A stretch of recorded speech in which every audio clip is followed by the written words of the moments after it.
That is the complete most unjust thing that anyone could ever do. Muhammad was a general, he was a warrior, and when he didn't like somebody, he had no problem taking him out. Very similar to the Sicilian Mafia in New York City, any other crime gang, the Mexican Mafia in Los Angeles. If they don't like somebody, they remove them, they take them out. And my study of your faith shows that Muhammad was quite the warrior, and if somebody crossed him, he would take them out. The Prophet Muhammad, peace be upon him, not once we were sending people to other places. In line of defense, we're allowed to defend, but we weren't the aggressors ever. The Meccans were always sending armies to defeat us, but lo and behold, because we have the miracles of God, we were always defeating them, even though we were always outnumbered. So eventually, the Meccans realized there is no defeating us. Our numbers grew higher. Now it was time for Medina, for Prophet Muhammad, peace be upon him, to go back to Mecca and conquer the land again, his homeland that they drove him out from. It was time for him to conquer it again. The people of Mecca.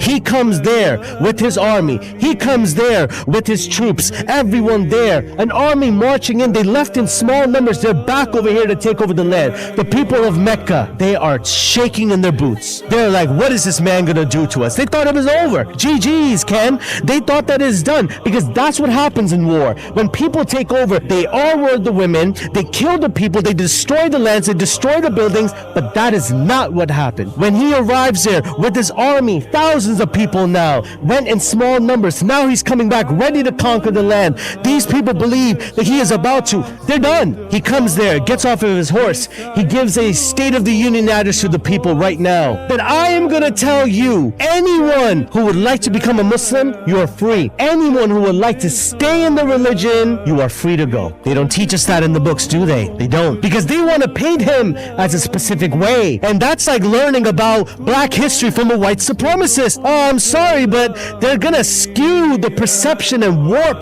the history in a favor that makes sense to them. So this is who we believe the Prophet Muhammad was. I hope that answered your question.